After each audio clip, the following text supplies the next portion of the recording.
मैं Om Prakash Bhardwaj, chief subject matter expert, pro engineer, smart learning system, आप सब लोग को इस प्रो इंजीनियर की वीडियो सेशन ट्रेनिंग में स्वागत करता हूं। सबसे पहले हम चर्चा करेंगे हमारा लर्निंग का जो मुख्य प्रसंग क्या है, इसका ऑब्जेक्टिव क्या है। सबसे पहले हम समझेंगे कि प्रो इंजीनियर का एडवांटेज क्या है। बाइडायरेक्शनल एसोसिएटिव प्रॉपर्टी के बारे में भी चर्चा करेंगे। बेसिक सिस्टम का रिक्वायरमेंट क्या चाहिए, इंपॉर्टेंट टर्म्स और डेफिनेशंस के बारे में अध्ययन करेंगे। फाइल मेनू के ऑप्शंस के बारे में भी चर्चा करेंगे। मॉडल ट्री और माउस का क्विक फंक्शंस के बारे में भी अध्ययन करेंगे। Default tool bars, functions of browser and appearance gallery के मुद्दे में भी हम चर्चा करेंगे। सबसे पहला जो इम्पोर्टेंट ऑप्शंस हम देखेंगे हमारे इंट्रोडक्शन सेशन में कि रेंडरिंग का स्टेजेस क्या क्या है और प्रो इंजीनियर में इसको किस तरह की तरीके में हम यूज़ कर सकते हैं। कलर का डिफरेंट स्कीम, बैकग्राउंड चेंज करने के लिए भी हम अध्ययन करेंगे। सबसे पहले हम स्टार्ट करेंगे कि प्रो इंजीनियर वाइल्डफायर 5 को हम किस तरह डिफाइन करेंगे। कोई भी सॉफ्टवेयर के बारे में आप बात कीजिए, चाहे कैटिया हो, सॉलिडवर्क्स हो या एनएक्स यूनिग्राफिक्स हो या किसी भी पैरामीट्रिक मॉडलिंग सॉफ्टवेयर हो, इसका जो प्राइमरी इंजन है उसको बोला जाता है फीचर बेस्ड।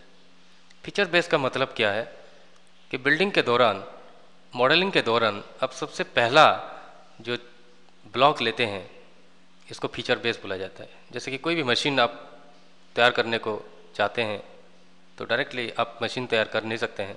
सबसे पहले रेक्टेंगुलर ब्लॉक, सिलेंडर, स्फीयर, छोटे छोटे पार्ट आप जोड़ के फाइनली आप किसी भी कॉम्प्लेक्स पार्ट का जो प्रतिरूप है या इसका जो रूप है आप जो सोच सकते हैं उसको आप बना सकते हैं। उसके बाद हम देखेंगे कि एसोसिएटिव का मतलब क्या है।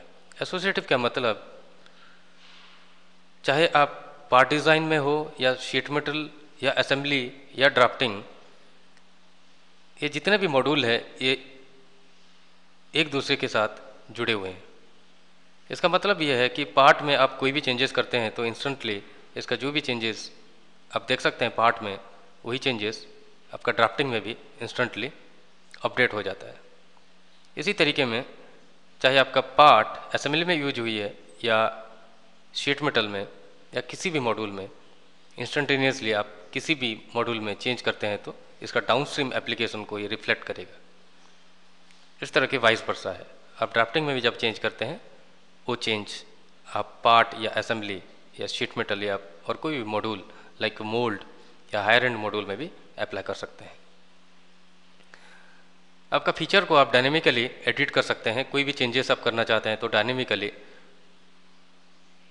विजुअल ग्राफिक्स में आप जो भी चेंजेस करते हैं वो देख भी सकते हैं और चेंज भी कर सकते हैं। इसके साथ साथ आप जो ऑब्जेक्ट का मास प्रॉपर्टी है, मास प्रॉपर्टीज़ का मतलब कि ऑब्जेक्ट का वेट कितना है, मास कितना है, वजन कितना है, ये आप सीधे हिसाब कर सकते हैं, कैलकुलेट कर सकते हैं। सबसे इम्पोर्टेंट मुद्दा यह है कि रेंडरिंग का मतलब कि आप ऑब्जेक्ट के ऊपर जब मटेरियल अप्लाई करते हैं, चाहे प्लास्टिक का पार्ट हो या मेटल का पार्ट हो, आप मॉडलिंग करने के बाद जो प्रेजेंटेशन आपको चाहिए कस्टमर को दिखाने के लिए, तो वो रियलिस्टिक होना चाहिए। वो रियलिस्टिक का मतलब रेंडरिंग है। आप इसको मटेरियल अप्लाई कर सकते हैं और पेरिफेरल प्रॉपर्टीज़ आप असाइन कर सकते हैं, जो हम देखेंगे हमारे सेशन में।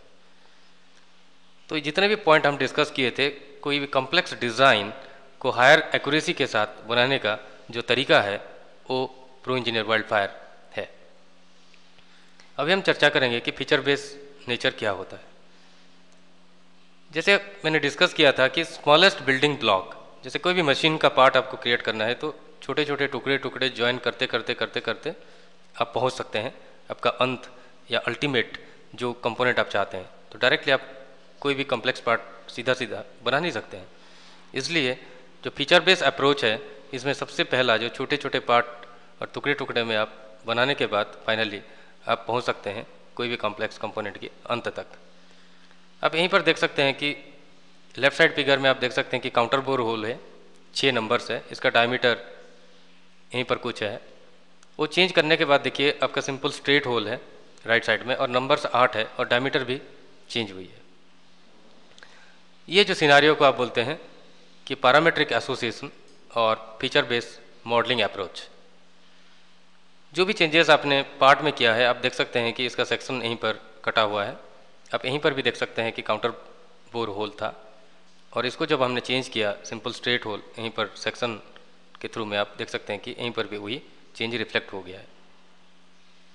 इसी तरह चाहे आपका शाफ्ट या होल कोई भी चेंजेस आप करना चाहते हैं यहीं पर इंस्टेंटेनियसली वो चेंज आप देख सकते हैं। जैसे कि यहीं पर होल को छोटा किया गया है तो उसके बाद वो प्रॉपर फिटमेंट हो गया है। आने वाला क्लास में हम डिस्कस करने वाले हैं कि सिस्टम का रिक्वायरमेंट क्या है प्रो इंजीनियर इंस्टॉल करने के लिए, जो प्लेटफॉर्म्स चाहिए आपको इंस्टॉल करने के लिए और किस किस चीज़ को आपको ध्यान देना है, इसके बारे में हम चर्चा करेंगे। धन्यवाद।